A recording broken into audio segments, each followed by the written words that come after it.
Can you imagine being fined $500 just because you left your trash can out for 5 minutes? That's exactly what my HOA tried to do to me. But instead of paying up, I decided to fight back. And in the end, the entire neighborhood turned against them. At first, I thought it was a mistake. A $500 fine for something so small? But then I found out this wasn't new. The HOA had been bullying other families with random fines too. One neighbor was fined for having his grass half an inch too tall.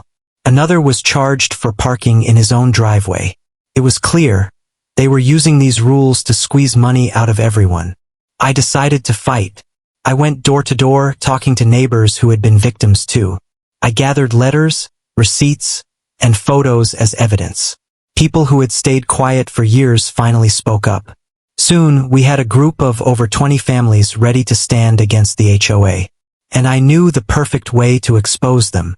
At the next HOA meeting, when they announced my $500 fine, I stood up with a thick folder of proof. One by one, I read out the unfair fines people had been forced to pay. Neighbors cheered, others shouted in anger. The board tried to silence me, but the crowd was too powerful.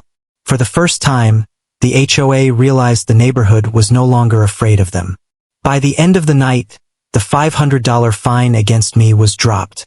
Not only that, but the entire HOA board was forced to review every unfair fine they had given. What started with one ridiculous fine ended with an entire neighborhood rising together. And the HOA? They'll think twice before trying to mess with us again.